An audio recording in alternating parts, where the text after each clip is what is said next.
الله وبركاته. الحمد لله رب العالمين وأفضل الصلاة وأتم التسليم على سيدنا محمد أشرف الأنبياء والمرسلين وعلى آله وصحبه أجمعين. سبحانك لا علم لنا إلا ما علمتنا إنك أنت العليم الحكيم ولا حول ولا قوة إلا بالله العلي العظيم. رب اشرح لي صدري ويسر لي أمري واحلل عقدة من لساني يفقه قولي وسدد لساني واهد قلبي بحق سيدنا محمد صلى الله عليه وسلم. اللهم ألهمنا بالعلم وزينا بالحلم وأكرمنا بالتقوى وجملنا بالعافية. اللهم أخرجنا من ظلمات الوهم وأكرمنا بنور الفهم وافتح علينا بمعرفة العلم وحسن أخلاقنا بالحلم واجعلنا ممن يستمعون القول فيتبعون أحسنه والحمد لله رب العالمين. Alhamdulillah, bersyukur kehadrat Allah Subhanahu Wa Taala dengan taufik dan izin daripadanya kita dapat teruskan lagi pengajian dan bacaan daripada kitab Hasyiah Syarqawi, yang mana kita sampai pada kata muhasyi thalathati aqsam. Thalathati aqsam, kata syarih, falidhalika inqasama al-hukmu إلى ثلاثة أقسام شرعي وعادي وعقلي. فالحكم الشرعي هو خطاب الله تعالى المتعلق بأفعال المكلفين. Maka terbahagilah hukum kepada tiga, iaitu syar'i, hukum syar'i, hukum adat, hukum akal. Maka hukum syar'i itu ialah khitab Allah yang berkait dengan perbuatan mukallaf.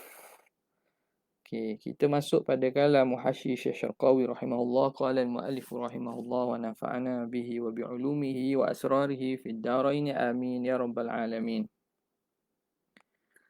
Qawluhu ila thalathati aqsam, maka terbahagi hukum itu kepada tiga, kerana hakim yang menghukumkan itu tiga, sama ada syarak atau adat ataupun akal, maka terbahagi.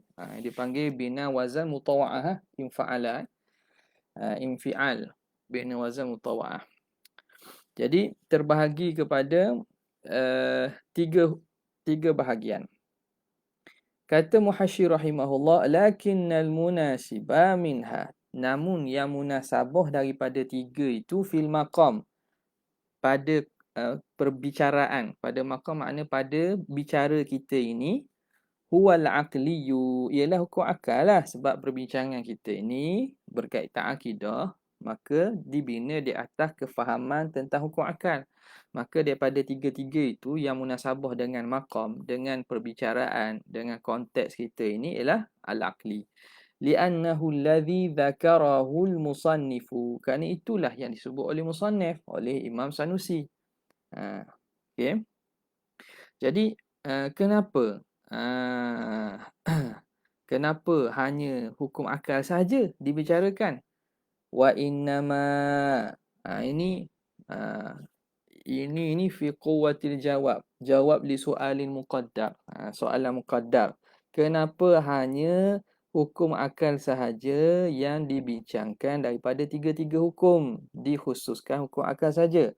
Wa innama qattasara alaihi, hanya senya menghadkan, mengkhaskan di atas bicara hukum akal, li'anna lahu dakhlan fi ithbati jami'il aqaidi, kerana bagi hukum akal itu dakhlan isi anna muakhar, kerana ada bagi hukum akal tu pintu masuk, tempat masuk pada nak mengisbatkan jami'il aqaidi, segala akidah-akidah. Wabihi, dan dengan itulah yahsulut tauhid, akan terhasil oleh tauhid, bila qaidin, tanpa ada qaid apa-apa, dengan akidah yang terbina di atas akal, hukum akal ini, maka tauhid yang terhasil itu tauhid yang betul-betul, yang tak ada kait, maknanya tidak berkait dengan yang lain. Nampak? Kerana hukum akal ni dia tidak dapat, dia benda yang makna antara kita nak kata dia bukan semua awaliyah, dia ada yang nazari, ada yang daruri. Tapi kerana benda itu tidak berkait dengan yang lain. Dia hanya berkait dengan diri nafsu al-insan an-natiqah, diri manusia itu sendiri.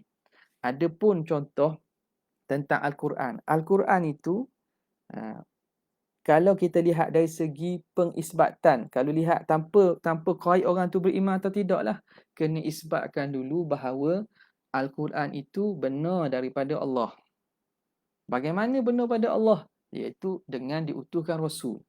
Maka kena isbatkan dulu bahawa Rasul itu betul. Bagaimana dalil mengisbatkan Rasul? Itu mukjizat. Jadi banyak. Ada kait yang berhajat kita selesaikan dulu supaya yakinlah bahawa Al-Quran itu benar kalamullah, apa yang ada dalam tu semuanya betul.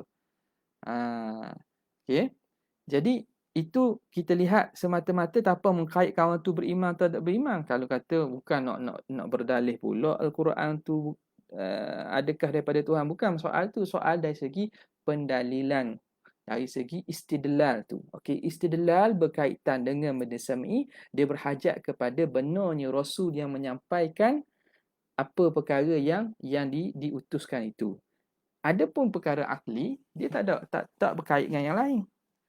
Kerana apa? Kerana benda akal ni ada pada diri setiap orang dan orang boleh mampu untuk faham dengan semata-mata dirinya.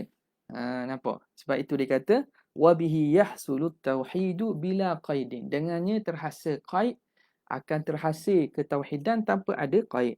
Ini kena faham elok. Ni antara syubhah yang dibuat datang oleh golongan-golongan pseudo salafi ataupun wahabi ni yang kata Asy'ariyah Maturidiyah mendahulukan akal. Ia bukan soal mendahulukan akal. Ahli sunnah tidak mendahulukan akal. Mereka salah faham. Mereka tak faham bahawa kenapa dibincangkan hukum akal pada awal-awal tu, kerana nak menyatakan dari segi istidlal, pendalilan berdasarkan akal ni dia tidak berkait dengan yang lain. Nampak?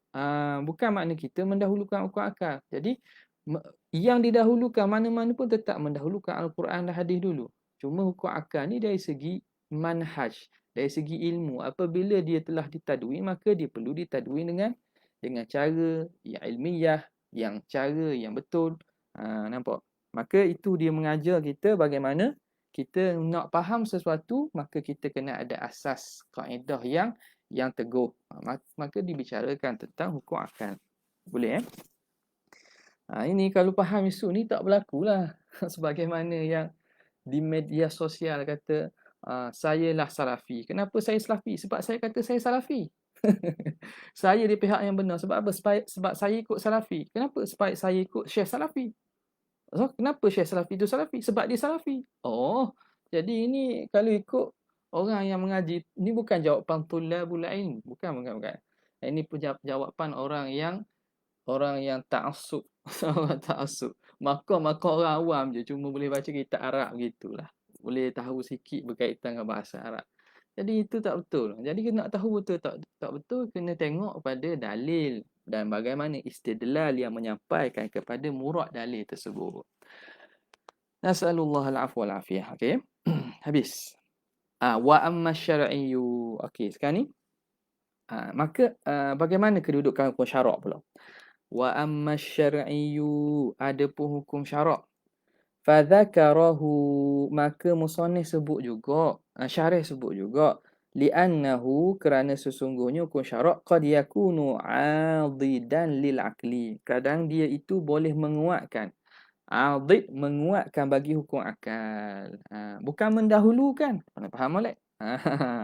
Bukan mendahulukan. Dari segi keutamaan hukum syarak, tapi kenapa disebut hukum akal? Kerana hukum akal ni dia istiqlal dia seorang. Hukum syarak ni dia kena isbat hak lain dulu. Isbat sidqu al-musyarri', atau bukan sidqu musyarri', isbat wujudil musyarri'. Isbat wujudil musyarri' dulu. Lepas tu sifat pada musyarri' tu pula mesti sidik, amanah dan seumpamanya. Okay? Wa qad yakunu 'adidan lil aqli. Kadang-kadang dalil syarak ini dia boleh menguatkan kepada dalil akal. Wa qad yakunu mustaqillan, dan kadang-kadang dalil syarak juga boleh mustaqillan, boleh istiqlal, boleh bersendirian. Maksudnya ada perkara yang hanya syarak sahaja yang mengisbatkan tanpa akal boleh masuk. Akal tak ada ruang untuk bincangkan. Contoh-contoh perkara-perkara ghaibiyat contoh kan, ataupun benda-benda yang berkaitan sifat-sifat yang kita kata sam'i, fayakunu mustaqillan fi itsbat, maka jadilah akal itu bersendirian, dia bertunggalan pada mengisbatkan fi isbati sifati allati la tatawaqqafu dalalatul mu'jizati ala sidqir rasuli 'alaiha, iaitu pada sifat yang tidak terhenti dalalah mukjizat, pemahaman atau apa yang ditunjuk oleh mukjizat itu di atas kebenaran Rasul. Okey. Sini musannif bawa satu pembahagian. Okey, kalau kita lihat pada sifat 20 yang kita semua dah tahu itulah. Ada daripada sifat itu dari segi dalilnya sabit dengan dalil akli, ada dengan dalil syar'i. Nampak? Dari segi asal pensabitan dia tu, asas dia. Memang masing-masing ada dalil akli, dalil syar'i ada belaka.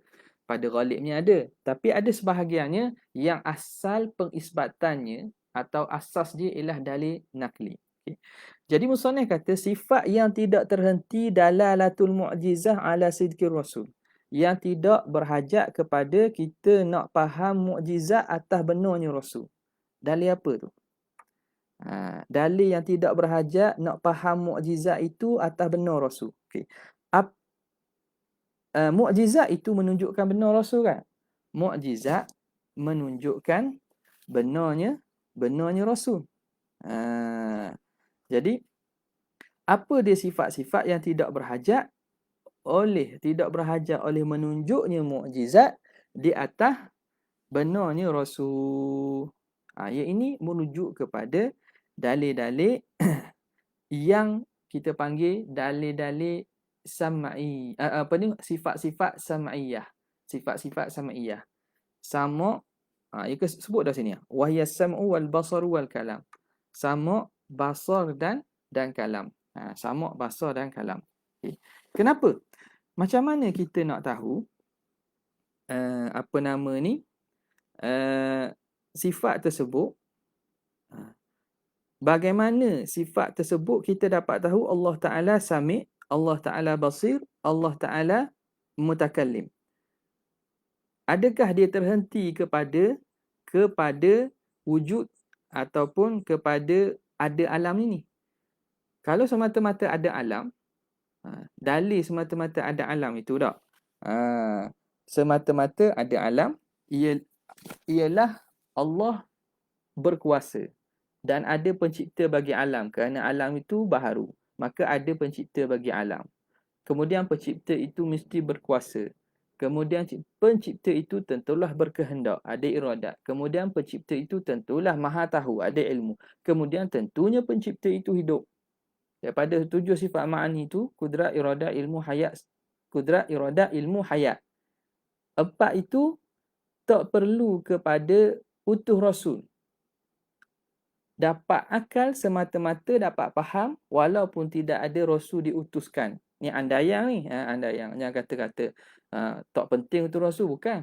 Cerita berkaitan dengan bagaimana terbinanya istidlal tu. Maknanya kalau tanpa ada diutuskan Rasul, semata-mata akal dapat boleh sampai kepada wujud Allah dan Tuhan bersifat dengan sifat kudrat, iradat, ilmu, hayat. Okay. Maka itu berhajat kepada apa tu? Akal lah. Makna sifat-sifat ini hanya berhajat kepada akal. Berhajat kepada akal untuk mengisbatkannya. Okay? Jadi, sifat-sifat tersebut berhajat kepada akal. Mukjizat Rasul alaihi salatu wassalam.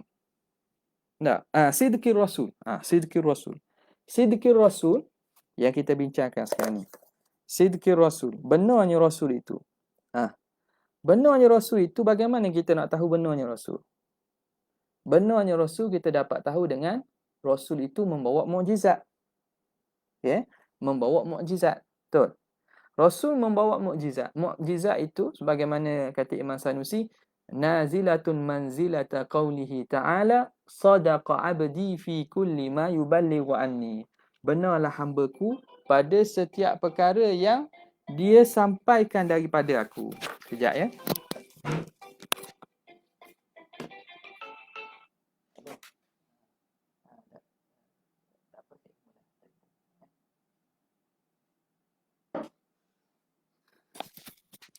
Mukjizat itu nazilatun manzilata qaulihi ta'ala sadaqa abdi fi kulli ma yuballighu amni. Mukjizat itu seakan Allah Ta'ala kata, benarlah hamba-Ku ini pada setiap perkara yang dia bawa datang padaku.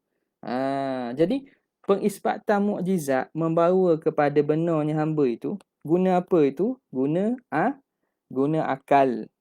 Guna akal. Jadi nak menyatakan bahawa benar Rasul itu ialah dengan mukjizat. Bagaimana mukjizat menunjuk kepada benar Rasul? Panjanglah istilah, kita ringkaskan makna kerana apa yang berlaku itu perkara yang menyalahi adat. Dan perkara itu pada hukum adatnya tak akan berlaku sebaliknya kecuali berubah dan berlaku kerana sebab pencipta. Maka bila pencipta membenarkan apa yang dikata oleh Rasul ni, maka bukti bahawa dia ini Rasul yang sebenar. Apa proses yang berjalan tu? Dalalatul mu'jizah ala sidqir rasul terhenti pada apa? Terhenti pada akal. Terhenti kepada hukum akal. Okay. Jadi sifat-sifat yang tidak terhenti kepada hukum akal ni apa dia? Tak terhenti kepada daripada jalan akal apa dia? Ialah sama' basaq kalam. Faham tak? La tatawaqafu. Waktu tadi tatawaqafu. Jadi tatawaqafu yang terhenti pada menunjukkan mukjizat atas benarnya Rasul itu sifat kudrat, iradah, ilmu, hayat. Adapun yang tak berhajat. Jadi kita boleh katakanlah, ni kena faham molek ni, kalau baca sekali lalu ni dengan penerangan mungkin faham, tapi kita tak tahu kat mana yang murad dia tu. Dalalatul mukjizat ala sidqir Rasul ni kita boleh anggap akal lah. Maka sifat-sifat yang tidak terhenti atas akal. Kalau kita nak mudah jawab gitu. Tapi muhasyi kita buat datang dalalatul mu'jizah ala sidqil ar-rasuli alaiha. Ia panjang pula. Kena faham pula apa dalalatul mu'jizah kepada sidqir rasul. Kok mana hubungan dia? Okey, jadi boleh kita ringkaskan atau mafhumkan ialah as-sifatul lati la tatawaqqafu 'ala al-'aqli. Sifat yang tak terhenti mengisbatkannya atas akal. Apa dia sifat tu? Itu sifat sam'iyah. Dalam sifat 20 kita ialah as-sam'u wal basaru wal kalam. Sifat sama', basar dan juga kalam. Wala wazimuhuma, dan lazim bagi semuanya al-mazkurah, iaitu kaunuhu sami'an, kaunuhu basiran, kaunuhu mutakalliman. Boleh tak?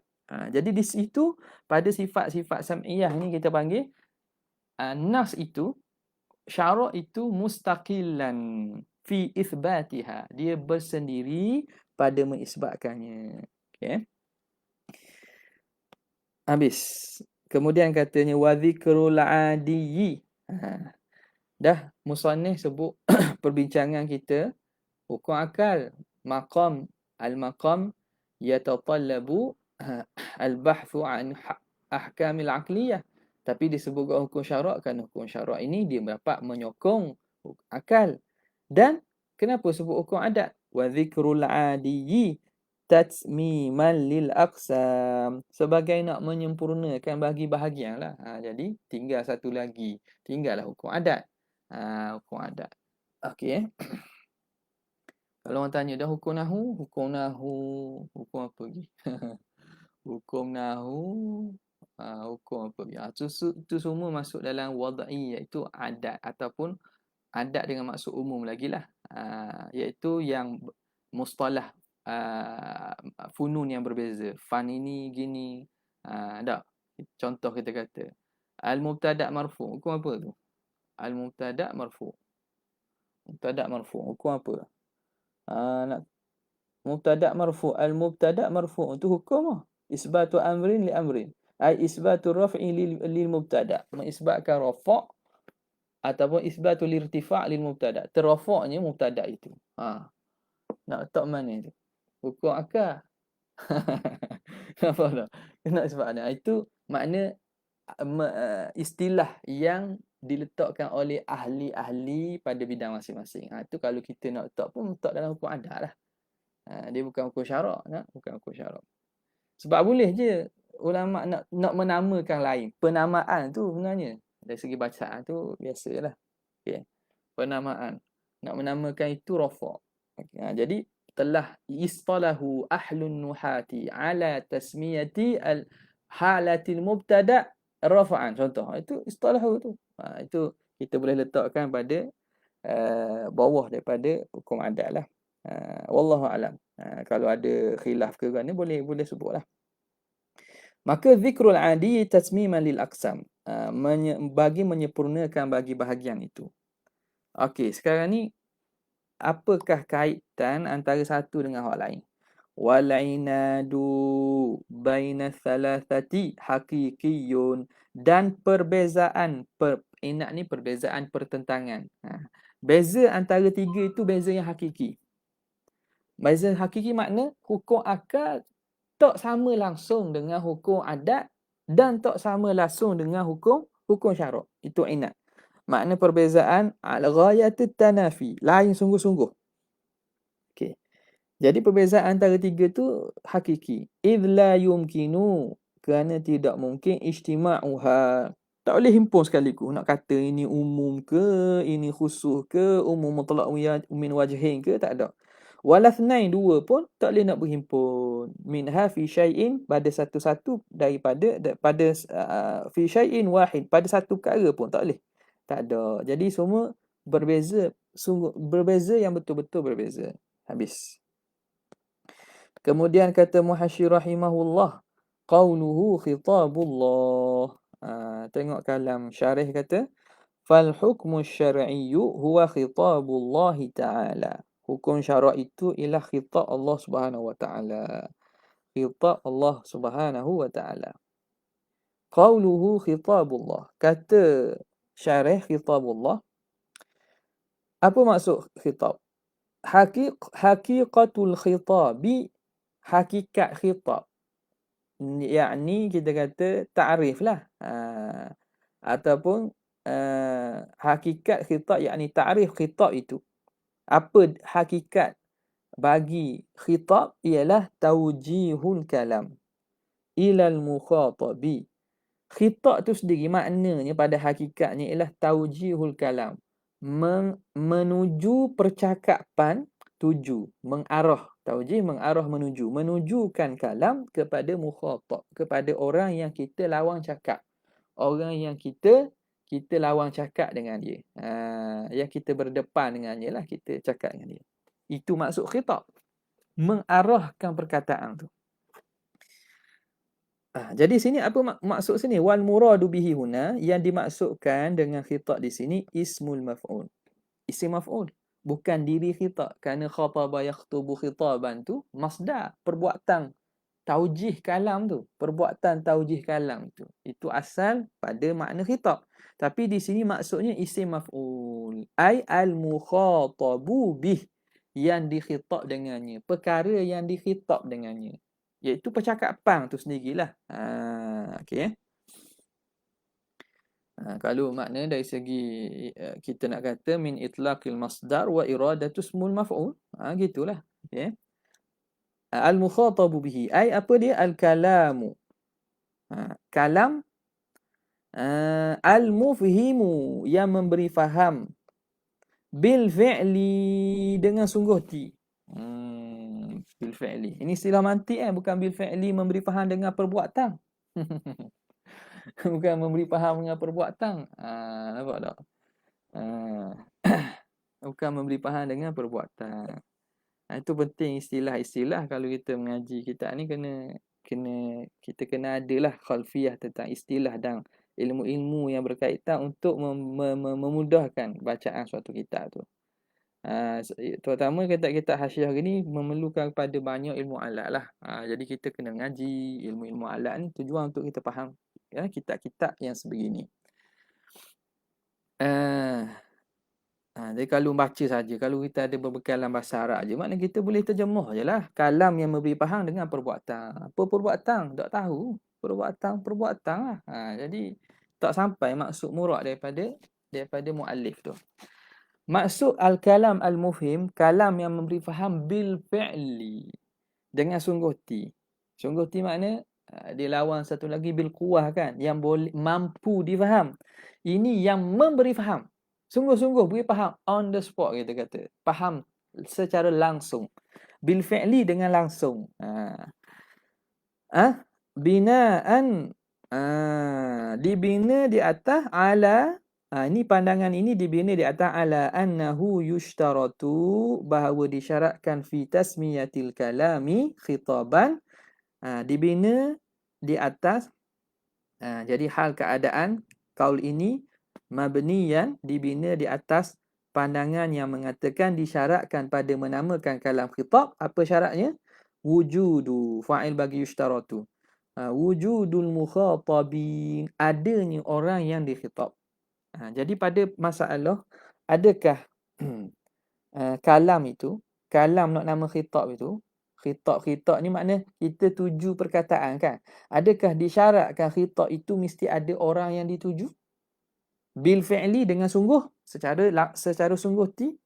Bi sifati taklif, lagi pula orang itu dengan sifat taklif. Dia mempunyai sifat taklif yang mampu faham. Kalau cakap orang gila pun tak panggil cakap tu sebab orang yang orang gila tak mampu faham, contohnya lah. Nampak tak? Halatan khitab, ketika keadaan kita khitab itu, itu satu pandangan. Maka yang mensyaratkan adanya mukhatab secara sungguh, yang mukhatab itu mempunyai sifat-sifat taklif, maka dia mengatakan kalam di sini, khitab di sini ialah kalam yang memberi faham bil fi'li. Kalam yang memberi faham bil fi'li. Okey, boleh. Wa alaihi, maka di atas pandangan ini, fala yusamma kalamuhu ta'ala fil azali qabla wujudil mukhatabina khitaban. Maka atas pandangan ini tidak kita namakan kalam Allah Ta'ala pada azali, sebelum adanya mukhatab, sebelum adanya orang yang dikhitab itu khitab. Kalam pada azali sebelum ada makhluk ni tak panggil khitab lah. Kalau kita syaratkan bahawa khitab itu mesti ada sungguh mukhatab bil fi'li. Boleh selesai. Habis. Awilladhi yuqsadu bihi, ataupun yang diqasadkan dengannya ifhamu man alimallahu wujudahu mimman huwa ahlun lil fahmi. Ataupun kita qasadkan dengannya maksud kalam, maksud khitab ini. Tak. Apa nama, kita qasadkan dengan apa nama ni? Kalam ataupun khitab ini ialah memberi faham man alimallahu wujudahu, orang memberi faham orang yang Tuhan tahu akan adanya dia dari kalangan orang yang layak untuk faham, mimman huwa ahlun, dari kalangan orang yang layak untuk faham. Okey, tadi disyaratkan kalam mufhim bil fi'li, kena ada sungguh. Yang kedua kata boleh juga kita andaikan bahawa yang dimaksudkan di sini memberi faham orang yang Tuhan tahu akan wujudnya dan dia layak untuk faham. Itu maksud daripada khitab di sini. Binaan ini dibina ala annahu, di atas pandangan la yushtaratu fihi dhalik, tidak disyaratkan padanya pada al-khitab itu dhalika ay wujudul mukhatab bil fi'li. Tidak disyaratkan ada sungguh orang yang nak kita cakap tu secara sungguh. Maka fa'alaihi, maka di atas pandangan ini fayusamma kalamuhu ta'ala fil azali khitaban, maka bolehlah kita panggil kalamullah yang azali itu khitab juga. Maka boleh panggil lah kalau kita tak mensyaratkan gitu. Maka khilaf itu fal khilafu fi tasmiyatil kalami fil azali khitaban, khilaf pada menamakan kalam pada azal khitab, menamakan kalam pada azal khitab, wa adamiha fi tasmiyati wa adamiha ay adami tasmiyah. Adamiha ay wa adami tasmiyah. Al khilafu fi tasmiyatil kalam wa adami tasmiyati al kalam fil azal khitaban. Khilaf tersebut mabniyun. Khabar bagi khilaf. Fal khilafu, khilaf pada nak namakan kalam pada azali tu. Boleh tak nama kalam azali tu khitab atau tak boleh? Khilaf tersebut mabniyun, khabar dia. Mabniyun alal khilaf, terbina di atas khilaf, fi annahu, pada bahawa sesungguhnya, hal yushtaratu fi tasmiyatihi khitaban wujudul mukhatab bil fi'li aw la. Khilaf itu terbina di atas khilaf hak lain pula. Apa khilaf lain tu? Adakah disyaratkan pada nak menamakan khitab itu mesti ada orang yang dipercakap ataupun tidak? Mesti ada mukhatabin bil fi'li ataupun tidak? Kena ada sungguh ke orang yang kita nak lawan cakap atau tidak? Khilaf di situ lah. Maka terbina khilaf boleh nama ke tidak? Khitabullah pada azal, kalamullah pada azal tu khitab ataupun tidak? Okey, jelas ya? Okey, wayam bani. Letihlah sikit kitab-kitab macam kena letih sikit. Letih hok nak syarah. Letih otak tu. Letih otak tu kena beri perhatian sikit, okey. Wayam bani ala zalika aidan, dan terbina di atas demikian juga. Khilaf ini terbina atas khilaf ni juga. Khilafun akharu, khilaf lain pula. Atas khilaf inilah ada khilaf lain yang terbina pula. Khilafun akharu, khilaf lain. Apa dia? Khilaf itu ialah halil hukmu asy-syar'iyyu hadithun aw qadimun. Hukum syarak tu baharu ke qadim? Nampak? Hukum syarak baharu ke qadim? Budak ni kalau bincang dengan Puak Salafi ni awal-awal kena bid'ah situ ya. Ada ke hukum syarak? Kena bid'ah awal-awal lagi. Astagfirullah. Nampak tak? Jadi kadang-kadang likulli maqamin maqal juga. Setiap keadaan, setiap situasi itu ada kalam yang sesuai. Sebab itu antara sebab rakaman kita ni, live kita ni kita buat private group ni, antaranya sebab itulah juga. Nampak sebab ialah takut membawa fitnah. Fitnah tu kadang datang daripada orang yang di luar. Nampak? Dia kata benda mengaji akidah begini susah kan. Kita kata dah ini sebenarnya penumpuan bukan pada masalah akidah, pada masalah ibarat yang ada dalam Hasyiah Syakhawi. Yang keduanya di kalangan yang orang dalaman, maksudnya orang-orang ahli sunnah sendiri pun kata baca, mungkin ada yang tak setuju baca kitab yang payah-payah ke tinggi-tinggi ya pada mereka. Wallahu alam, mereka ada pandangan masing-masing. Kata menyebabkan jadi orang nak belajar pun jadi serabut fikiran. Memang ni menyerabutkan fikiran. Memang tujuan untuk serabut fikiran. Supaya fikiran yang serabut itu dapat dibetulkan. Nampak tak? Tapi sebab itu awal-awal lagi. Maknanya kalau benda ini tidak sesuai, kerana tak apalah. Banyak lagi makna kuliah-kuliah lain yang sesuai dan dengan yang sesuai yang kita. Jadi siapa yang rasa layak dan patut dan berminat, tafadhal mashkura, ahlan wa sahlan. Dan kami ana sendiri apa-apa cadangan atau apa-apa kesilapan, kesalahan, tafadhal mashkura bi si'atir as-sadri war rahab. Terima, tak ada masalah. Sebab kita pun sama-sama Anas dia pun belajar. Dengan kita membaca ni kita dapat belajar. Okey tak? Okey. Jadi hukum syarak tu hadis baharu ke qadim? Khilaf lain pula dibina atas hak tadi. Fa'alal awwali, maka di atas yang pertama yang mengatakan hukum syarak tu baharu. Huwa hadithun, baharulah hukum syarak baharu. Kenapa? Li'annahu al-kalamu al-mufhimu bil fi'li. Kerana hukum syarak itu, kita kata khitab tadi, ialah kalam yang memberi faham bil fi'li, dengan sungguh secara langsung. Maknanya kena ada yang dikhitab. Dah bila ada yang dikhitab? Pada azali tidak ada selain Allah. Tentulah pada setelah ada makhluk. Fima la yazal. Maka baharulah. Maka khitab Allah pun baharu juga. Kerana disyaratkan adanya mukhatab bil fi'li. Wa in syi'ta, kalau kamu nak, qulta, mu boleh kata juga. Mana ni? Kalam al-muta'alliqu. Kalam al-muta'alliq yang berta'alluq ta'alluqan yang berta'alluq. Kalau ana salah tulis ke baca ni boleh bakilah Al-muta'alliqu ta'alluqan tanjiziyan akan sebagai ta'alluq tanjizi. Nampak tak? Ni ada cara online gini mudah. Kalau biasa kita baca kadang kita sendiri tak tulis baris. Dah sebab benda tu kita dah biasa kan. Jadi kita tak tulis. Ni tolong tulis baris pula ni. Ada juga kadang-kadang malas tak tulis baris.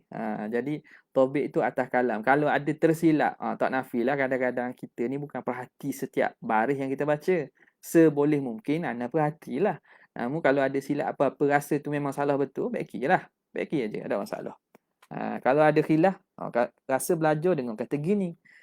Belajar dengan orang lain kata gini, boleh tanya. Kita bincangkan. Okey. Jadi boleh tak kita nak kata bahawa kalam mana ni? Kalam yang bertakluk akan sebagai takluk tanjizian. Takluk tanjizi. Tanjizi maksud tanjizi hadis lah. Maka baharu. Wala yakunu mufhiman, dan tidak adalah dia memberi faham bil fi'li secara langsung, secara sungguh, secara langsung, wa muta'alliqan, dan berta'alluq ia ta'alluqan tanjiziyan, sebagai ta'alluq tanjizi yang secara langsung dan terus, illa, kecuali fima la yazalu, kecuali pada barang yang la yazal. Fima la yazal. Istilah ma la yazal ialah ba'da wujudil makhluk. Ba'da wujudil makhluk.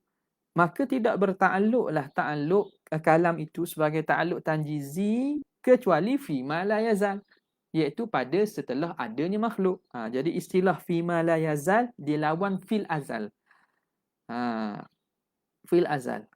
Mana kalau terjemah betul fima la yazal, pada barang yang tidak hilang. Pada barang yang tidak hilang. Apa barang hilang?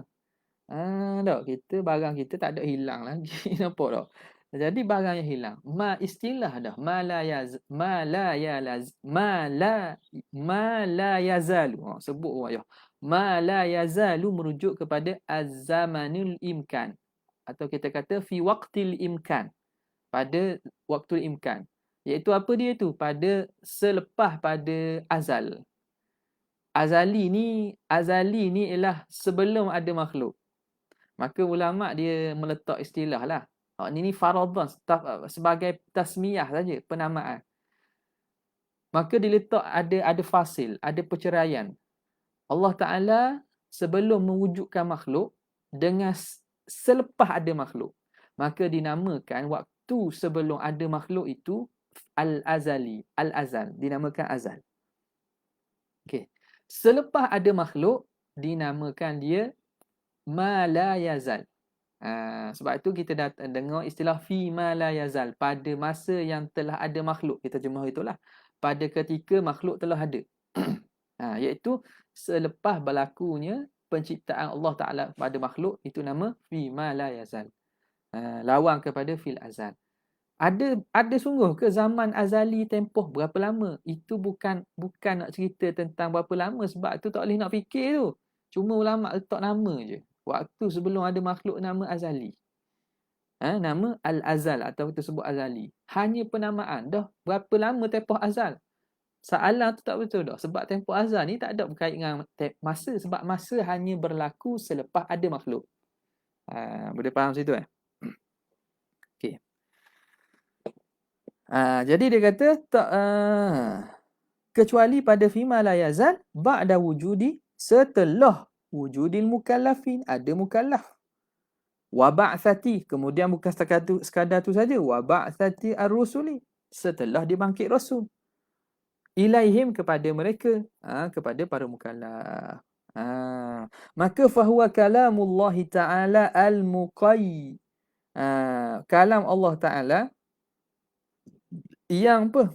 Al-muqayyad, yang dikaitkan bil ifham. Ifham bukan afham. Ifham, memberi faham. Kalam Allah yang dikaitkan dengan ifham, memberi faham bil fi'li, dengan sungguh secara langsung. Okey.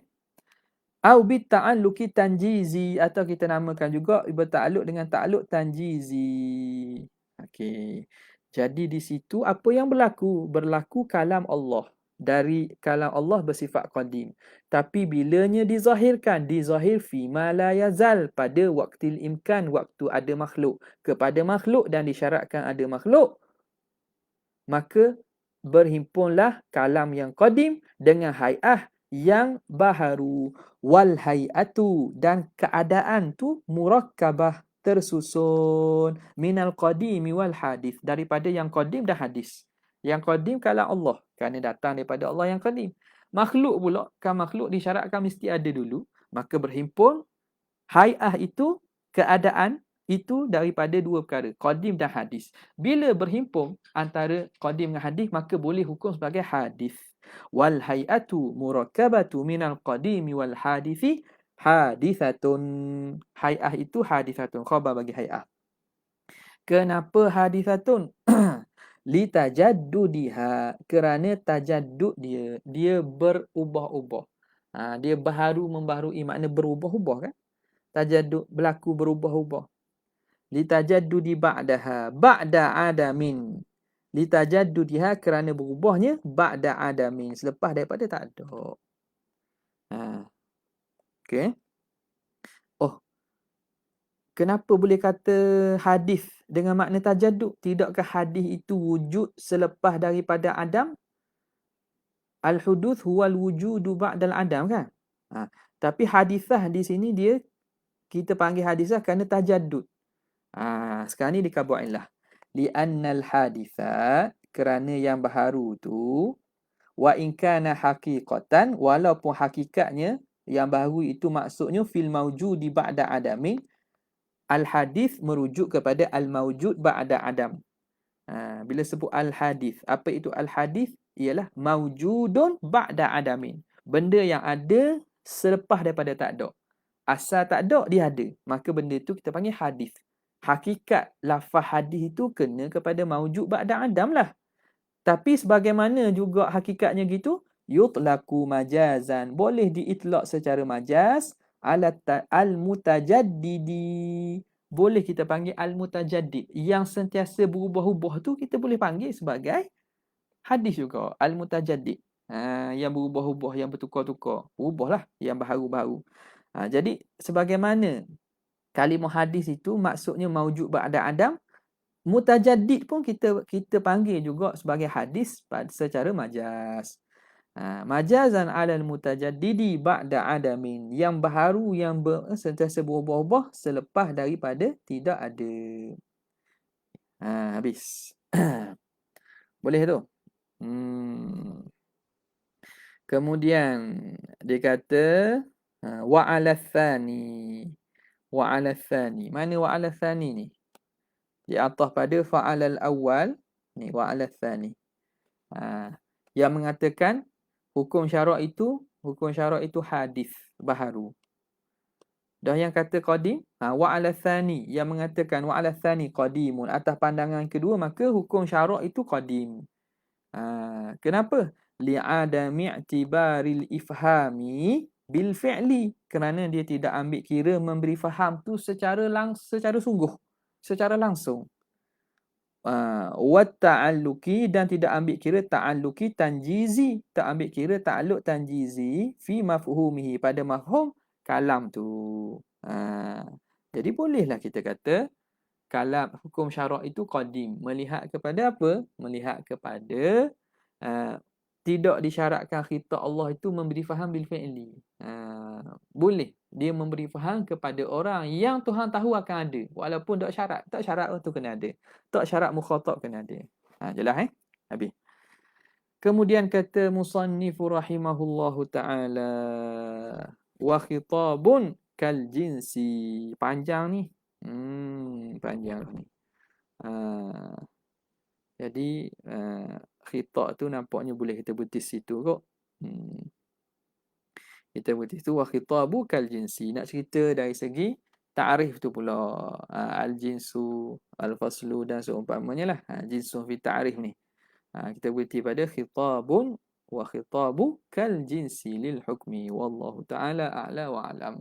Sekadar tu saja, wabillahi taufiq wal hidayah. Wassalamualaikum warahmatullahi wabarakatuh.